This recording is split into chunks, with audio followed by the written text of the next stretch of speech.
Jim, we've got some great developments here behind you. I'm just seeing the lads having a bit of a net there. Fantastic backdrop.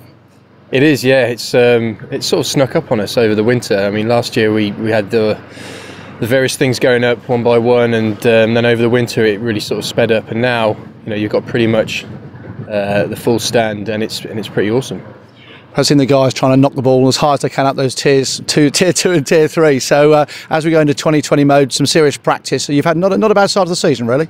No, it's been a good start. Yeah, the tiers will be a constant that we'll have as batters. I think there's only been about 3 that have reached that third tier, and we're aiming for the media centre. But I think the wind needs to be in the right direction for that. But no, it's been a good start in all forms. We're in a good position in the championship and in the Pro 40.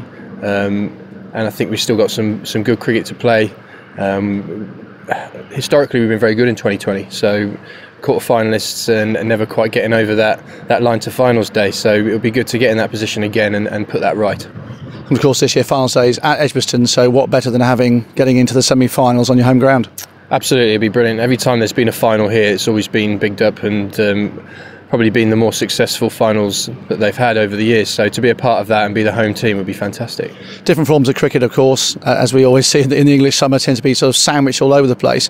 How do the guys find just fixing between 2020 and Pro 40 to the championship matches?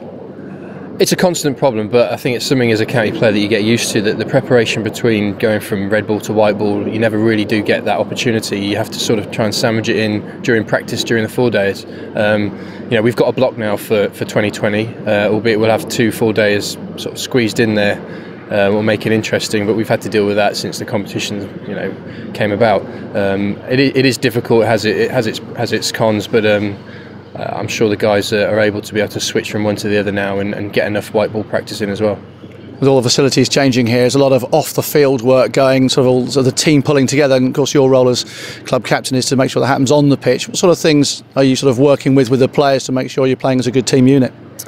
Well, that stuff obviously happens a lot in the winter. Our plans in 4-day and 1-day cricket, and I'm very lucky to have, first of all, a good bunch of lads that make me look good out in the middle, and a good coaching staff, Ashley Giles, Pop Welsh, Dougie Brown, and good physio in Gerard Moster, and a fitness guy in Mr. Armstrong, who, not the easiest job in the world, but someone has to do it, telling us to run around. But yeah, I think that those stuff off the field, just keeping the guys fresh in the mind, fresh in the body, and as long as everyone's doing everything they can to improve every day and help Warwickshire win matches, I think that's the best ethos you can have as a club. Of course, it goes right down to academy level, younger players coming through to push more senior players for their places. Encouraging times really for the county. It is. It's a very good position that we have, because we have Dougie Brown, who's an academy director and also works with the second team. That link between guys coming through as youngsters to first team, we don't want to make that bridge seem any bigger than they want it to be. So we have guys here who've been bowling to us who are from the academy.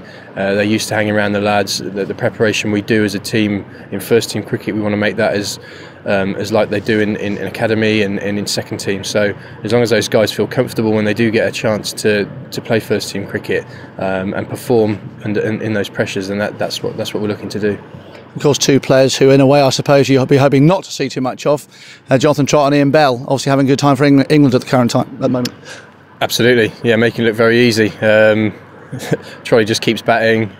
Belly just makes it look really easy, ridiculously easy, and a great performance from the England team. I had to check my app when I was checking the scores. Couldn't quite believe what I was seeing, really.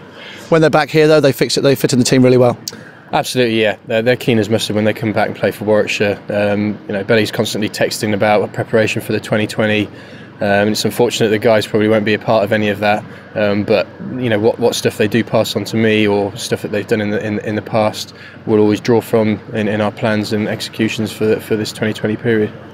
The game's changing a bit now, and there's a few players sort of inventing shots as well as trying to knock it over the new standard. Anything that we might see from the Warwickshire team this year that maybe hasn't been seen before? We've got guys who can hit 360 degrees around the wicket, but I think what's been a strength for us has been strong cricket shots, and our best batters batting the majority of the overs. That's what we look to do as a batting unit. We've got very good established opening pair, but we've also had guys who've come in and taken that opening slot when there've been injuries. So top 5, we're pretty solid batting, and then we've got a great engine room to chase down and to clear the boundaries later on in the innings. Of course, it'll be a busy summer coming up, and we thank you for your time. Thanks very much. Cheers. Cheers.